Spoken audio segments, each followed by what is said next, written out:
روان سالم به روانی گفته میشد که از این هیجانات و احساسات منفی به دور باشه. نسل جدید روانپزشکان به هیجانات منفی به چشم سیگنال و اندیکاتور نگاه میکنه و گاهی اونقدر محافظه‌کار میشه که ترجیح میده اصلا تصمیم جدید نگیره. این آدم یاد نگرفته که پشیمانی‌هاش رو آنالیز بکنه. یک اصل وجود داره که در بهترین حالت ممکن هم نمیشه بهترین نتیجه رو از یک تصمیم گیری گرفت. احساس گناه نشأت گرفته از برخی پشیمانی‌ها قابلیت این رو داره که به یک نبخشیدن تمام ناشدنی تبدیل بشه. آدم‌هایی که در مقابل ناملایمات و بالا پایین‌های زندگی احساس تواضع بیشتری دارن، به جای خود سرزنشگری، خود انتقادگری دارن تا دفعه بعد کمتر دچار اون اشتباه بشن.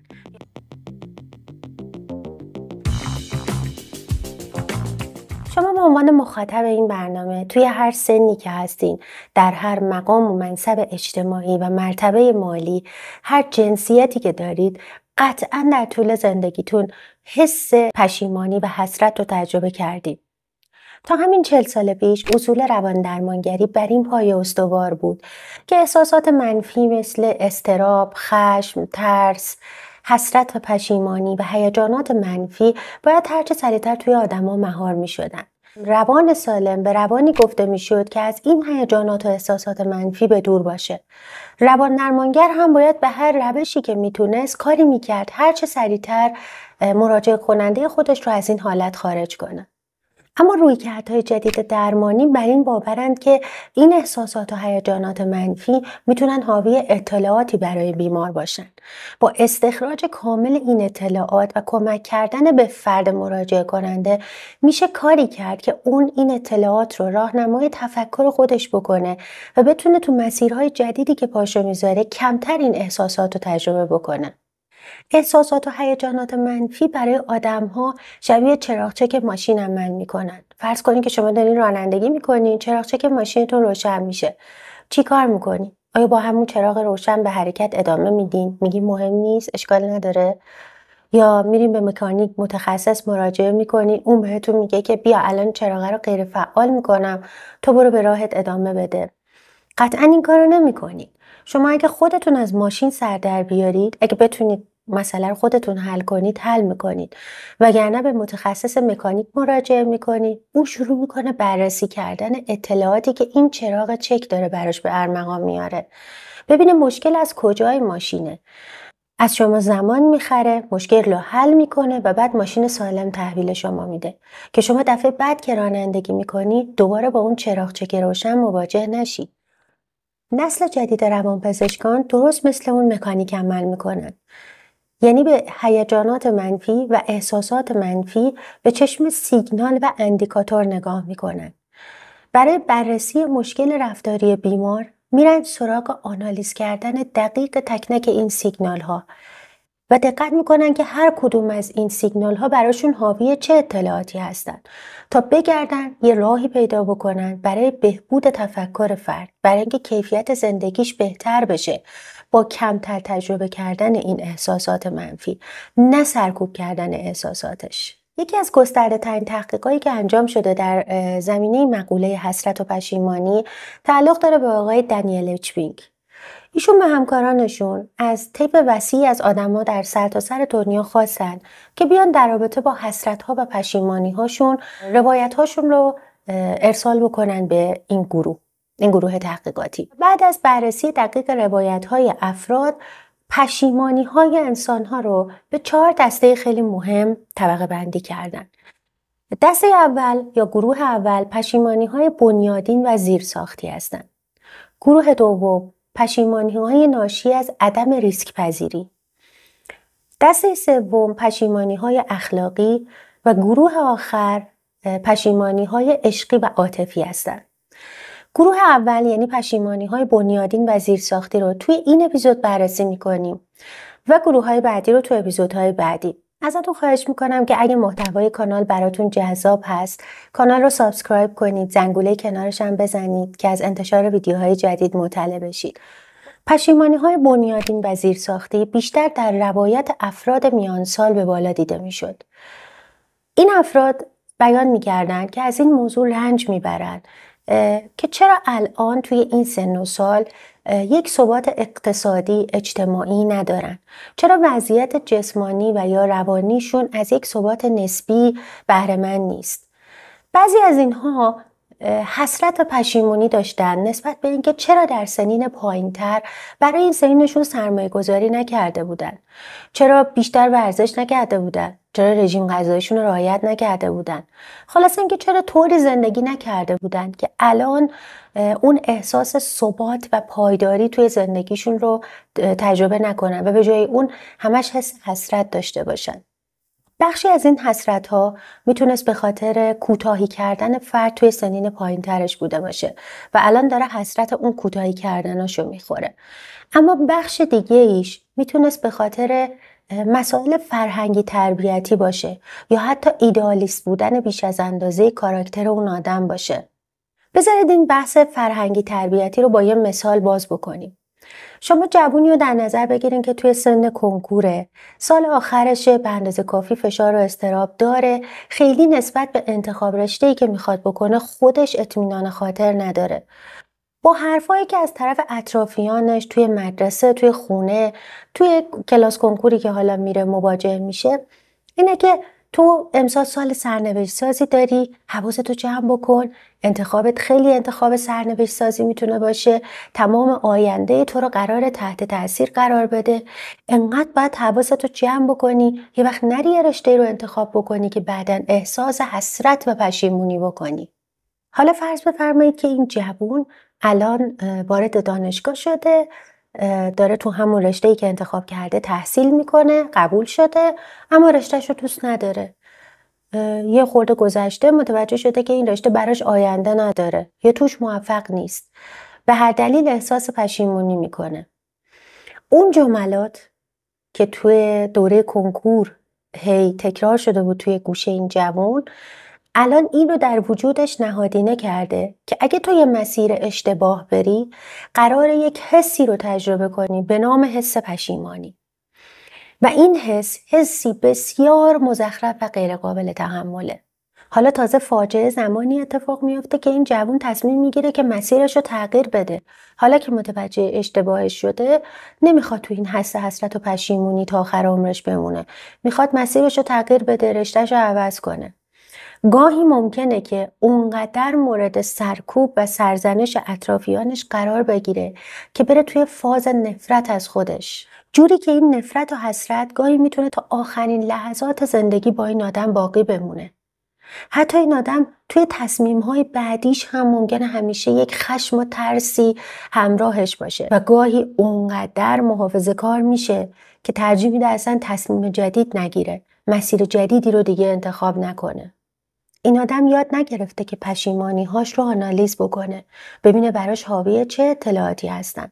فقط فهمیده که این پشیمانی‌ها الان براش حسرت به دنبال داره و این قراره یک عمر با این حسرت‌ها زندگی بکنه. به روز هم قراره از خودش متنفرتر بشه. جملات بار سنگینی دارن. گاهی وقتا بزرگترها و اطرافیان بدون اینکه متوجه باشن با تکرار بیش از حد یک سری جملات و حرفها یک سری آموزه‌های غلط و نسبت به مقوله حسرت و پشیمانی دارن تو ذهن فرزندانشون نهادینه میکنن. پدر مادری رو در نظر بگیرید که هر شب سر میز شام این جملات رو تکرار میکنن. کاش 25 سال پیش مهاجرت کرده بودم. من اگر بیت کوین خریده بودم الان اینقدر پول داشتم. کاش دلار میخریدم. کاش تو فلان منطقه آپارتمان میخریدم. چیزی که فرزند داره در همچین محیطی یاد میگیره اینه که همیشه این حس همراهشه. یه سری کارا بوده من باید میکردم نکردم. یعنی هر سالی از زندگیش، هر مرحله‌ای از زندگیش با این احساس زندگی میکنه که تو قبل یه کارایی بود که من اگه میکردم الان کیفیت زندگیم بهتر میشد. همش داره با حسرت زندگی میکنه و اونچه که یاد گرفته اینه که هی باید این حسرتاشو حالا یا با خودش یا بلند بلند تکرار کنه. چیز دیگه ای که خانواده ها و جامعه ممکنه با بکار بردن یک سری جملات اشتباه در ناخودآگاه فرزندانشون حک بکنن، ایجاد احساس ترس از ورود به چالش های جدیده. این تیپ بچه ها وقتی که به یک مسیری که میخوان پاشو توش بذارن اطمینان 100% نداشته باشن، امکان نداره وارد اون مسیر بشن. امکان نداره یه چالش جدید رو امتحان بکنن. دکتر رابرت لیهی در مورد این تیپ افراد یک جمله داره. ایشون میگه he is always looking for the best. یعنی اون همیشه به دنبال بهترینه. و متاسفانه این سطح از همیشه به دنبال بهترین بودن میتونه توی آدم‌ها احساس نارضایتی از زندگی ایجاد بکنه. همیشه به دنبال بهترین تصمیم بودن باعث میشه که من اگه بهترین تصمیم رو نگرفتم همش از خودم و از زندگیم ناراضی باشم. یک اصل وجود داره که در بهترین حالت ممکن هم نمیشه بهترین نتیجه رو از یک تصمیم گیری گرفت. افراد کمالگرا و ایدئالیست وقتی از تصمیماتشون بهترین نتیجه رو نمیگیرن اما نتیجه خوبی میگیرن، باز هم احساس نارضایتی از زندگی دارن. دکتر رابرت لیهی در کتاب If Only از واژه Existential Perfectionism یا کمالگرایی ذاتی استفاده میکنه برای آدمای کمالگرا. ایشون میگه اونایی که به کمالگرایی ذاتی مبتلا هستن همیشه از کودکیشون دنبال داشتن بهترین ها هستن. میخوان بهترین پدر مادر اینا باشه. بزرگتر که میشن دلشون میخواد بهترین رشته دانشگاهی رشته باشه که اینا توش تحصیل میکنن. بهترین سرمایه گذاری ها، موفق ترین در هر زمینه شغلی و اجتماعی دوست دارن که خودشون باشن. ایشون میگه که اگه فقط اینها در یک یا دو زمینه از زندگیشون هم بهترین نباشن، غرق در احساس حسرت و نارضایتی از زندگی میشن. جوری که دیگه حتی نمیتونن از اون قسمت‌های پرفکت و کامل زندگیشون هم لذت ببرن. دکتر رابرت لیهی خودش روان درمانگر هم هست. میگه من همیشه به مراجعین کمالگرام این توصیه رو میکنم که پاشو یکم از خونت بیا بیرون، از زندگی خودت فاصله بگیر، برو تو اجتماع، شروع کن با آدما حرف زدن از هر قشری، از هر طبقه اجتماعی، هر تحصیلات. شروع بکن باهاشون صحبت کردن. ببین آدمی رو میتونی پیدا بکنی که در تمام زمینه‌های زندگیش درجه یک باشه و هیچ مشکلی نداشته باشه، هیچ حسرتی نداشته باشه. حتی ایشون بیل گیتس رو مثال میزنه. میگه از دور که به این آدم نگاه میکنی احساست اینه که این آدم دیگه پرفکت ترینه. هیچ حس حسرتی نداره این آدم تو زندگیش. اما حتی بیل گیتس بنیانگذار شرکت مایکروسافت و یکی از 10 نفر ثروتمندترین آدم‌های دنیا هم جدایی رو در زندگیش تجربه کرده. هیچ چیز کامل نیست. ایشون حتی یه توصیه جالب دیگه هم به مراجعینش داره. میگه بیا یه کمی از این احساس حسرت و پشیمونیت فاصله بگیر، انقدر رو در رو باهاش دیالوگ نکن. یکم ازش دور شو. یک نگاه پرسپکتیو بهش بنداز. یا از نگاه یک سوم شخص به حسرت‌های خودت نگاه کن. اون وقتی که میبینی این احساسی که داری تجربه میکنی اونقدرام که فکر میکنی احساس دردناکی نیست. دکتر رابرت لیهی معتقده کمی از فاز ایدئالیستی بیرون اومدن، زندگی رو انقدر کامل و درجه یک نخواستن و یک کمی از دور نگاه کردن به حسرت و پشیمانی ها شاید بتونن تکنیک هایی باشن کمک بکنن به فرد جلوگیری بکنه از اینکه این احساس حسرت تبدیل به یک احساس گناه نابخشودنی بشه در فرد. احساس گناه نشأت گرفته از برخی پشیمانی ها قابلیت این رو داره که به یک نبخشیدن تمام ناشدنی تبدیل بشه. فرد تا آخرین لحظه‌ای که زنده است خودش رو نمیبخشه و به سرزنش کردن خودش ادامه میده. در زمینه همین مبحث پشیمانی و حسرت، پاول گیلبرت هم یک تحقیقات جالبی انجام داده. نتیجه‌ای که گرفته این بوده که آدم‌هایی که در مقابل ناملایمات و بالا پایین‌های زندگی احساس تواضع بیشتری دارن، منظور از تواضع اینه که حالت خودشیفتگی و کمالگرایی به زندگی ندارن، این اعتقاد رو ندارن که هر تصمیمی توی زندگی میگیرن باید درست باشه و اگه این مسیری براشون خوب کار نکنه دچار پریشان احوالی نمیشن، دچار نفرت از خودشون نمیشن.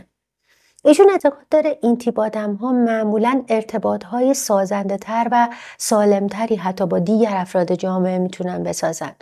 چون همونطور که نسبت به خودشون یه حالت شفقت و دلسوزی دارن، میتونن خودشون رو به خاطر اشتباهاتشون ببخشن، این توانایی رو دارن که دیگران رو هم اگر مرتکب اشتباهی میشن در مسیرها و تصمیماتشون ببخشن. بنابراین میتونن روابط پایدارتری، دوستی‌های پایدارتری در بلند مدت با آدما بسازن.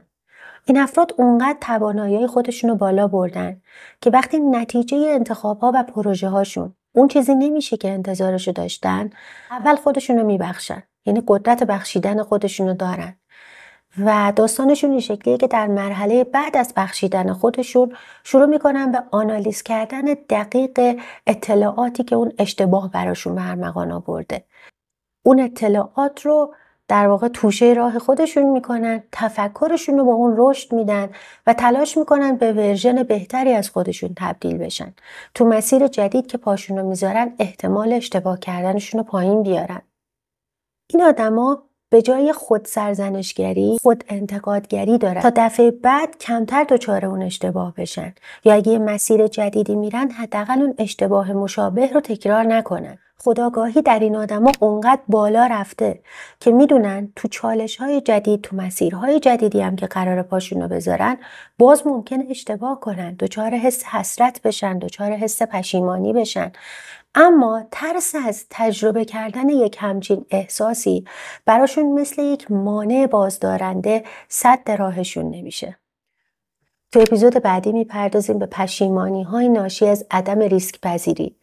اگر که دوست دارید در مورد پشیمانی هاتون توی کامنت ها تجربه های خودتون رو بنویسین، اینکه چطوری باهاش مواجه میشین، چطوری ازش رد میشید، مقاله‌ای اگه در این رابطه مطالعه کردید، کتابی اگه خوندید، پادکستی اگه گوش کردید، هر نکته جالبی که به نظرتون میرسه توی کامنت ها به اشتراک بذارین. توی کامیونیتی که تشکیل میشه همه به هم کمک بکنیم در جهت رشد تفکر خودمون. هرچی فکر رشد بیشتری بکنه، قطعاً ما تو هر مسیری که پامون رو میذاریم، تو هر چالشی که در زندگی باهاش مواجه میشیم، میتونیم موفق تر عمل بکنیم.